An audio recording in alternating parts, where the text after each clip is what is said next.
On the 14th of December, 1912, on a glacier deep in Antarctica, the ground opened without a sound and swallowed a man, his dog team, and nearly all of the food. It left two others alone on the ice, more than 300 miles from the nearest shelter. The leader of that small party was Douglas Mawson, an Australian geologist. He had not come to the Antarctic for the pole. He had come to map a blank stretch of coast that no one had ever crossed, and to bring back the science of a continent the world barely knew. His expedition had built a hut at Cape Denison, on the windiest coast on Earth, where the wind poured down off the ice cap for days without stopping.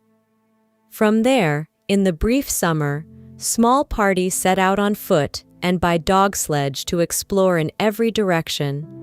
Mawson took the longest road of all, the Far Eastern journey. With him went two men, Belgrave Ninnis, a young British officer who loved the dogs, and Xavier Mertz, a Swiss champion skier, quick and cheerful, who ran ahead breaking trail. For 5 weeks they pushed east across glaciers and crevasse fields. 3 men, 2 sledges, 17 dogs. They crossed 2 great glaciers that no one had ever named. By the middle of December, they were more than 300 miles out, and beginning, at last, to think of turning home. The crevasses were the constant danger, deep cracks in the ice, roofed over with snow, invisible until you were falling. They had crossed hundreds of them. They had learned, they thought, how to read the ground. On the 14th of December, Mertz was skiing ahead. Mawson sat on the rear sledge, doing sums in his notebook. Mertz held up a ski pole, the signal for a crevasse, and crossed it safely. Mawson called the warning back over his shoulder to Ninnis, behind him. Then Mawson looked back. The trail was empty. Where Ninnis and his sledge had been, there was nothing but a hole in the snow. They crawled to the edge. Far below, on a shelf of ice, lay a single dog, whining, its back broken, and the torn remains of another. Below that, only blackness. Ninnis, the strongest dog team, the tent, and most of the food, had fallen beyond the reach of any rope they had. They called his name for hours into the cold air of the crevasse. There was no answer. There would never be an answer. At last, they read the burial service over the hole in the snow and stood up and understood their own situation. They were 315 miles from the hut. They had 10 days of food for themselves and not a scrap of food for the dogs. They had no tent, only a spare cover and a sledge runner to prop it up.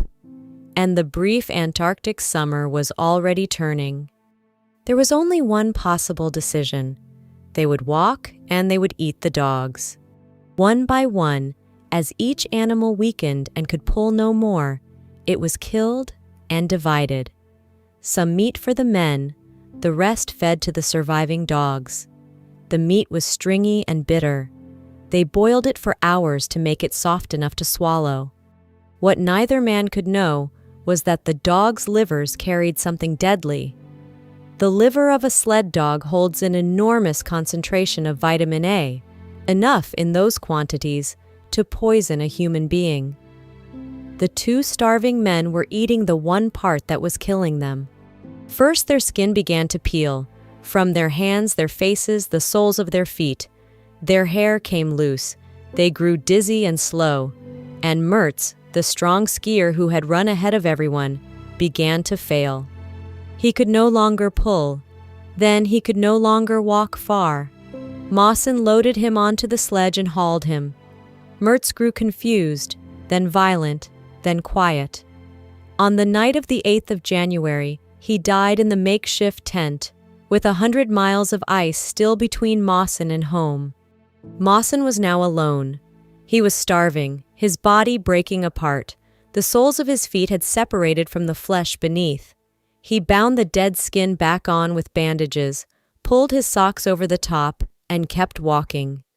He cut the sledge in half with a pocket knife to make it lighter. He threw away everything he did not absolutely need. He kept the scientific records. He had decided that if he was going to die, the work would at least be found beside him. Then the ground opened again. He was crossing a snow bridge when it gave way beneath him. He dropped into the dark and stopped, swinging 14 feet down, hanging from the rope that tied him to the sledge above. The sledge had jammed in the snow at the lip. For the moment, it held. Below him was the blackness that had taken Ninnis. Above him, 14 feet of rope, knotted at intervals, and a man with almost no strength left in his arms. He climbed, hand over hand, knot by knot, hauling his wasted body up through the cold. He reached the edge, and the snow broke away, and he fell back to the end of the rope again. He hung there in the silence and thought quite calmly that it would be easier to slip the harness and let go. And then he thought of the food still on the sledge and the records, and decided he would not die in a hole. He climbed again, and this time he came out and lay on the snow and did not move for a long time. After that, he built himself a rope ladder and tied it to his body so that the next time he fell, and he fell many times, he could climb out. He walked on through blizzards that pinned him in the tent for days. He was down to the last of the food. He found, by something close to a miracle, a cairn of supplies left by men from the hut who had searched for him and turned back only hours before, with a note, and the news that the ship was waiting, but could not wait long. That gave him the strength for the final miles. He climbed at last up the long slope toward Cape Denison, toward the hut, toward the sea, and he reached the ridge above the bay and looked down at the water, and saw, far out on the horizon, a smudge of smoke. The ship, the Aurora, already steaming away. He had missed it by hours. The relief ship, which had waited as long as it dared in that murderous wind, had sailed that same day. But Mawson was not quite finished, and neither were his men. 6 of them had volunteered to stay behind another year on the chance that he was still alive. They were at the hut. They took him in and fed him, and slowly, over weeks, brought him back from the edge of death. The ship could not return through the closing ice, so Mawson and those 6 men wintered a second full year on that frozen coast, in the wind, waiting until the Aurora came back for them at last in December of 1913. He had walked alone across 100 miles of crevassed ice, starving and poisoned, with the skin falling from his body, and he had come home. He lived a long life, was knighted, and is remembered as one of the greatest survivors in the history of exploration. He had no special strength. He simply refused to lie down in the snow. That is the whole of it. That is everything.